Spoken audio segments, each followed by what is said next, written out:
आइए जानते हैं आज की कुछ प्रमुख अंतर्राष्ट्रीय खबरों को। पहले एक नजर आज की हेडलाइंस पर। दिल्ली में ऑपरेशन लोटस की साजिश रच रही बीजेपी, आप विधायकों को दिया 25 करोड़ का ऑफर। बिहार में सियासी उठापटक के बीच डिंपल यादव की प्रतिक्रिया, सपा सांसद ने नीतीश को बताया पीएम का चेहरा। कांग्रेस अध्यक्ष खड़गे ने सीएम ममता बनर्जी को लिखी चिट्ठी, न्याय यात्रा के लिए रखी ये मांग। दिल्ली से लेकर यूपी बिहार में शीतलहर, पहाड़ों में बर्फबारी, ठंडी से राहत की भविष्यवाणी कब करेगा आईएमजी। राम मंदिर की तर्ज पर जब तक ज्ञानवापी मुक्त नहीं हो जाता नहीं ग्रहण करूंगा अन्न। अखिलेश यादव ने कांग्रेस को दी 11 लोकसभा सीटें, फैसले से संतुष्ट नहीं कांग्रेस। भारत के बाद अब तुर्की को F-16 देगा अमेरिका, भारत ने ये विमान खरीदने से मना कर दिया था। पाकिस्तान ईरान के बीच तनातनी में अटकी ड्रैगन की जान, दांव में लगे चीन के खरबों रुपए। ओटीटी पर सैम बहादुर का बजा डंका, विकी कौशल की परफॉर्मेंस देख लोग बोले कैरेक्टर में घुसना कोई आपसे सीखे। और कौन है तन्मय अग्रवाल, 147 गेंद पर 13 शतक जमा, बनाया वर्ल्ड रिकॉर्ड, वीव रिसर्च और सहवाग का कीर्तिमान ध्वस्त। दिल्ली की सत्ता पर काबिज आम आदमी पार्टी ने बीजेपी पर निशाना साधा है। आपने दावा किया कि बीजेपी उनकी पार्टी के 7 विधायकों से संपर्क किया है और अफवाह फैला रहे हैं कि आबकारी नीति मामले में मुख्यमंत्री अरविंद केजरीवाल को गिरफ्तार किया जा सकता है। इस बारे में सीएम केजरीवाल ने भाजपा पर हमला बोलते हुए सोशल मीडिया पर एक लंबा चौड़ा पोस्ट किया और दावा किया है कि बीजेपी दिल्ली में आपके विधायकों को तोड़ने की कोशिश कर रही है। पिछले दिनों बीजेपी ने हमारे दिल्ली के 7 एमएलए से संपर्क किया और कहा कुछ दिन बाद केजरीवाल को गिरफ्तार कर लेंगे, उसके बाद एमएलए को तोड़ेंगे। 21 एमएलए से बात हो गई है, बाकी बचे हुए विधायकों से भी बात कर रहे हैं। बिहार में जारी सियासी उठापटक को लेकर समाजवादी पार्टी के राष्ट्रीय अध्यक्ष अखिलेश यादव की पत्नी और मैनपुरी से सपा सांसद डिंपल यादव की प्रतिक्रिया सामने आई है। सपा सांसद डिंपल यादव ने कहा कि सीएम नीतीश कुमार को इंडिया गठबंधन के साथ रहना चाहिए, वह प्रधानमंत्री का चेहरा है। डिंपल यादव ने कहा कि उन्हें इंडिया गठबंधन के साथ रहना चाहिए, जो कुछ हो रहा है वह मीडिया के माध्यम से हमें पता चल रहा है। सपा सांसद ने कहा कि सीएम नीतीश कुमार अगर साथ रहते हैं तो उससे इंडिया गठबंधन बहुत मजबूत होगा। वहीं पीडीए को लेकर सपा सांसद डिंपल यादव ने कहा, पीडीए हमेशा से सूक्ष्म तरीके से रहा है, लेकिन सपा अब उसे मुखर तरीके से बोल रही है। पश्चिम बंगाल में टीएमसी की तरफ से तकरार के बीच कांग्रेस अध्यक्ष मल्लिकार्जुन खड़गे ने मुख्यमंत्री ममता बनर्जी को चिट्ठी लिखी है। यात्रा फिलहाल 2.5 दिनों के विश्राम पर है और जलपाईगुड़ी में 28 जनवरी को दोपहर 2 बजे फिर से शुरू होगी।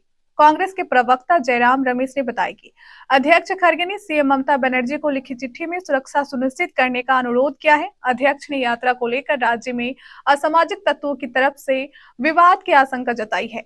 कांग्रेस के प्रवक्ता जयराम रमेश ने एक प्रेस कॉन्फ्रेंस में बताया कि यात्रा जलपाईगुड़ी में शुरू होकर सिलीगुड़ी जाएगी, जहां पदयात्रा के बाद राहुल गांधी का संबोधन होगा। इसके बाद यात्रा 28 जनवरी को उत्तरी मिदनापुर पहुंचेगी और रात्रि विश्राम के बाद अगले दिन 29 जनवरी को बिहार में प्रवेश करेगी। जनवरी का महीना खत्म होने को है, इसके बावजूद भी अभी कोहरे और शीतलहर से लोगों को राहत नहीं मिली है। दिल्ली एनसीआर के साथ ही यूपी से लेकर बिहार झारखंड तक कोहरे के साथ शीतलहर ने लोगों को कपकपाने पर मजबूर कर रखा है। दिल्ली और आसपास के इलाकों समेत पूरे उत्तर भारत में कोहरे के साथ ठंड जारी है। हिमाचल प्रदेश और जम्मू कश्मीर में बर्फबारी ने स्थिति और गंभीर कर दी है।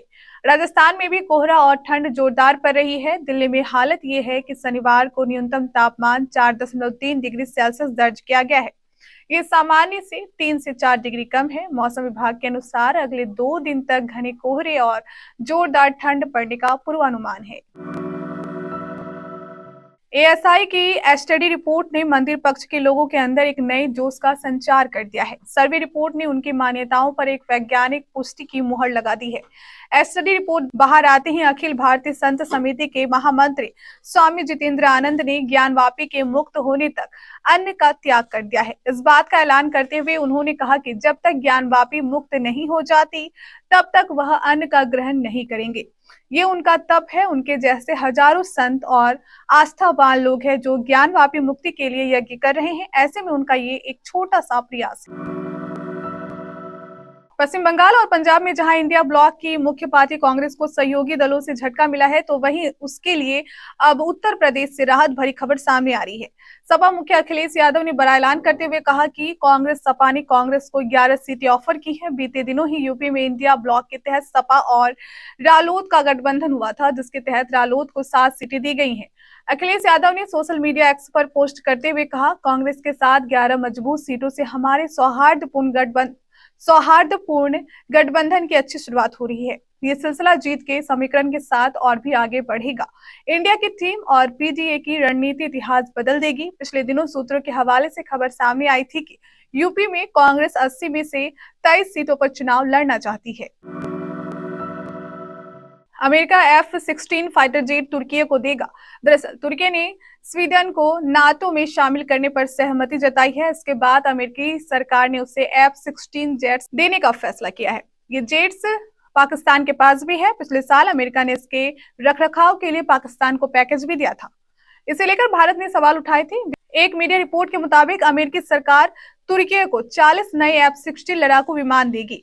ये डील 1.91 लाख करोड़ रुपए में हुई है। डील के तहत तुर्की के पास पहले से मौजूद 79 F-16 जेट्स के रखरखाव के लिए किट भी दिए जाएंगे। तुर्की ने 2021 में अमेरिका से नए F-16 जेट्स मांगे थे।